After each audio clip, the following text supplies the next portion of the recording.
Queensland has an abundance of resources and is world renowned for the rare beauty of its natural environment.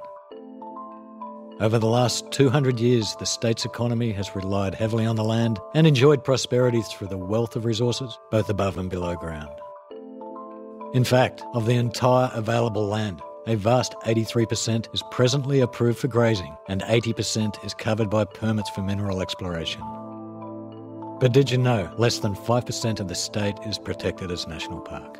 This pales in comparison to other Australian states, with Victoria devoting 15.7% and Western Australia 9.3%.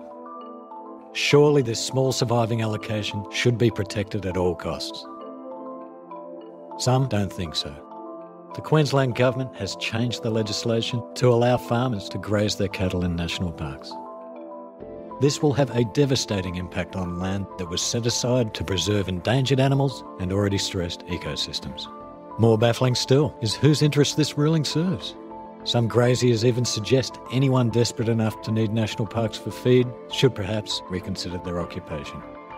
On top of this, the Newman government is planning to erode this tiny allotment further by opening up our national parks to high-impact forms of recreation and promoting development in parks as ecotourism.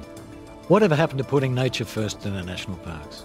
95% of Queensland is already allocated for development and economic purposes. Is preserving 5% too much to ask? For the generations to come, let's stop short-sighted policy doing long-term damage to our natural heritage.